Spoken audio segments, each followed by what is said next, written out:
Bismillah. Innal hamdalillah nahmaduhu wa nasta'inuhu wa nastaghfiruh wa na'udzu billahi min shururi anfusina wa min sayyiati a'malina. May yahdihillahu fala mudhillalah wa may yudlil fala hadiyalah. Wa asyhadu an la ilaha illallah wahdahu la syarikalah wa asyhadu anna Muhammadan abduhu wa rasuluh. Amma ba'du. Alhamdulillah, pada kesempatan hari ini, hari Sabtu 26 November 2022 bertepatan dengan 3 Jumadal Ula 1444 Hijriah.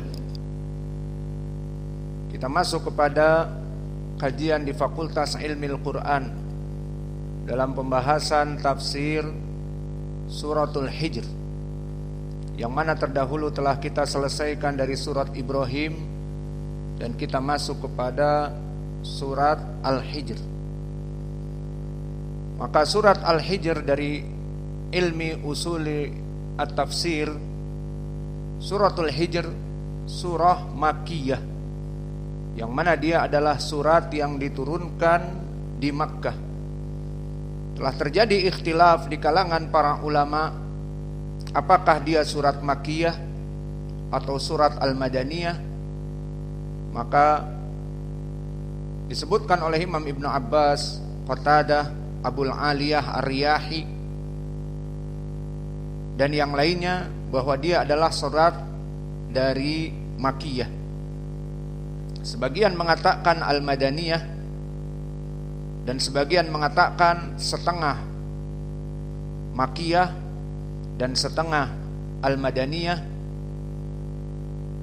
Dan dinukilkan oleh Abu Laits Nasr ibnu Muhammad ibnu Ibrahim As-Samarqandi bahwa yang benar adalah Al-Makkiyah, dengan dalil walaqad atainaka sab'an minal masani wal Qur'anil azim.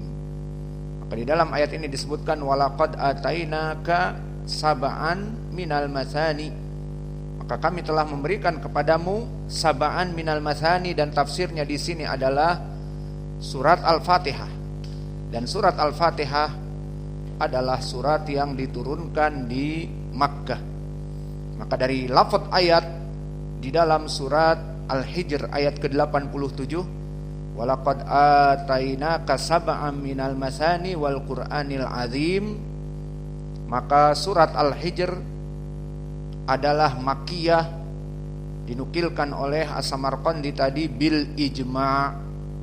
Maka tidak ada khilaf, bahkan ijma' dia itu Makkiyah dengan ayat ke-87 tadi, karena walaqad atainaka sab'an minal masani wal Qur'anil azim ditafsirkan sab'an minal masani Al-Fatihah, dan Al-Fatihah dibaca wajib untuk salat, dan salat disyariatkan mulai di Makkah. Wala khilafa anna fardhu shalah kana bi Makkah. Maka tidak ada khilaf bahwa perintah salat itu dimulai di Makkah. Maka yang rajih, barakallahu fikum, dari segi usuli tafsir, bahwa surat Al-Hijr adalah surat Makkiyah yang turun di Makkah, dengan dalil ayat ke-88 dari surat Al-Hijr berfirman Allah, walaqad atainaka sab'an minal masani wal Qur'anil azim.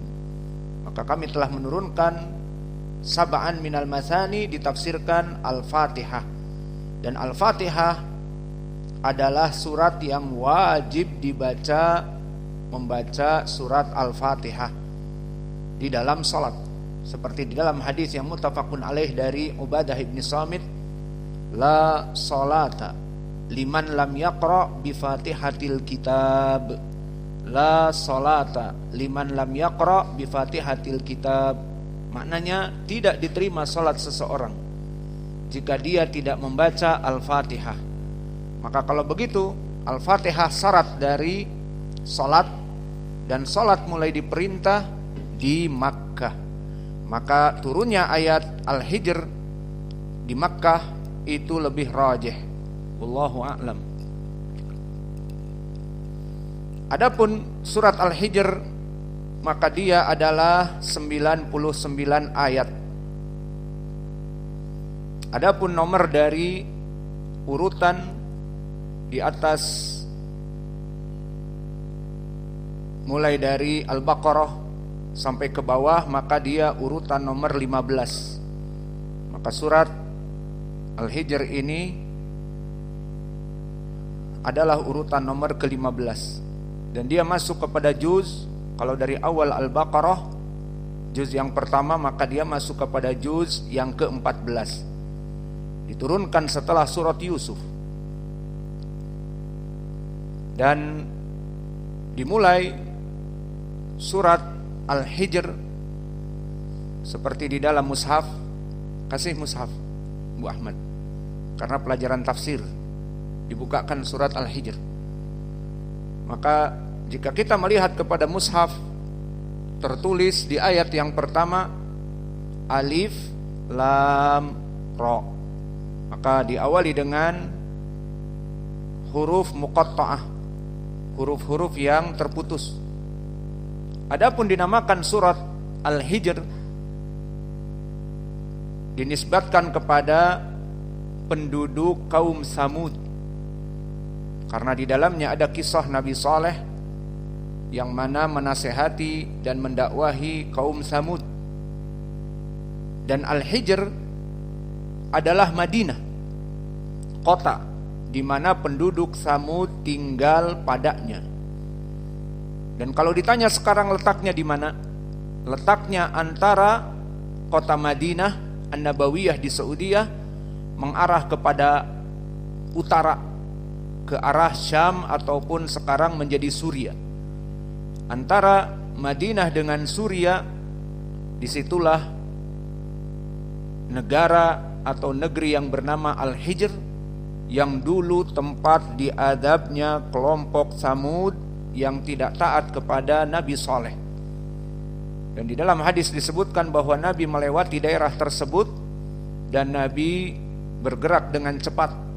Kemudian dikatakan bahwa negeri ini adalah negeri yang diadab dulu orang Samud, maka kita melewatinya dengan cepat. Di saat melewati tempat-tempat yang dulu pernah diadab, maka Nabi berjalan dengan cepat, karena tempat itu dulu orang-orangnya durhaka kepada Allah, diadab oleh Allah. Maka ini dari usul tafsir, tafsir secara menyeluruh dari surat Al-Hijr. Maka sekarang kita masuk kepada ayat yang pertama. A'udzu billahi minasyaitonir rajim min hamzihi wa nafthihi wa nafthihi. Bismillahirrahmanirrahim. Alif Lam Ra. Tilka ayatul kitabi wa Qur'anim mubin. Maka dari qiraah yang saya baca ini, qiraah Hafs an Asim, sebelum kita masuk kepada qiraah, kita masuk pertama kepada faidah ilmu tajwid. Maka dari ilmu tajwid, pertama ucapan Allah Alif Lam Ra. Di dalam ilmu tajwid mempunyai hukum yang khusus. Pembacaan Alif Lam Ra tidak sembarang baca, tidak dibaca dengan disambung semuanya. Aler. Apa aler? Orang awam pernah saya lihat membaca Alif Lam Ra, pertama isti'adah dengan tinggi, a'udzu billahi minasyaitonir rajim, terus baca bismillah dengan tinggi, bismillahirrahmanirrahim. Aler, kaget, apa aler? Oh, maknanya Alif Lam Ra. Tapi karena tidak ada ilmu membaca aler, maka kita katakan dari ilmu tajwid Alif Lam Ra masuk kepada hukum al-mad al-lazim atau mad lazim al-harfi al-mukhaffaf. Apa definisi dari al-mad al-lazim al-harfi al-mukhaffaf? Huwa an ya'tiya ba'da harfil mad, di mana datang setelah harfu mad huruf sakin, yang mana huruf sakin di sini ghairu mudgham, yang tidak diidghamkan, fima ba'dahu, kepada yang setelahnya. Maka di sini dinamakan mad lazim al-harfi al-mukhaffaf. Maka untuk contohnya di sini alif lam ra. Maka poinnya di sini mad lazimnya mana? Apakah alif? Jawabnya tidak. Karena alif di sini kita ingin harf-harf ini kita bongkar dari segi huruf hijaiyah. Tulisan alif bagaimana tulisannya? Hamzah, lam, dan fa. Alif. Berarti tidak ada mad. Jadi untuk pembacaan alif tidak ada mad, menjadi alif. Tidak menjadi alif, tidak. Tapi dia hamzah, lam, dan fa, tersusun seperti itu, sehingga dibaca hanya alif. Maka di alif lam mim Al-Baqarah juga dibaca alif. Di sini pun alif, tidak dibaca mad. Tidak ada yang namanya mad di dalam ucapan alif. Lalu kenapa disebutkan tadi mad lazim? Bukan alifnya, tetapi lam. Pertanyaan, big question yang besar, kenapa lam di sini kok mad dan panjang 6 harokat? Karena kembali kepada tulisan hijaiyah. Lam apa tulisannya? Lam, alif, dan mim. Kembali kepada huruf hijaiyah. Lam, alif, wa mim. Idan huna mad. Alif sakinah, lam, qablahu fathah. Idan huna tawil. Maka di sini yang panjang lam, laisa alif. Maka dibaca alif lam ra. Maka selesai dari makna mad lazim. Lalu kenapa dinamakan mad lazim? Seperti diketahui di ilmu tajwid bahwa mad asli atau mad at-tabi'i, maka dia hukumnya 2 harokat saja. Ini asal dari mad, dinamakan mad tabi'i atau mad asli, dia 2 harokat saja. Nah, lalu di sini alif lam, kenapa panjang menjadi 6? Itulah dinamakan mad lazim. Maksudnya dia mad yang harus di atas 2 harokat. Ini makna mad lazim. Maka dia bukan mad tabi'i seperti ba, bi, bu, waw sakinah sebelumnya dhammah, alif sakinah sebelumnya fathah, ya sakinah sebelumnya kasrah. Bukan itu. Bismillah. Maka di sini mad lazim kembali kepada asal dari huruf hijaiyah. Satu lam di sini asalnya lam, alif sakinah qablahu fathah, lam, maka 6 harokat. Kemudian dinamakan mad al-harfi. Kenapa mad al-harfi al-mukhaffaf? Di sana ada mad al-harfi dan ada mad al-kalimi. Maka makna mad al-harfi, semua alif lam ra di sini huruf, tidak bermakna apapun. Alif lam ra yang rajih tidak ada makna apapun. Sebagian dari ahlul qura mentafsirkan maknanya bahwa Allah Maha mendengar dan yang sebagainya. Yang benar alif lam ra ditafwidkan, dikembalikan kepada Allah dari maknanya.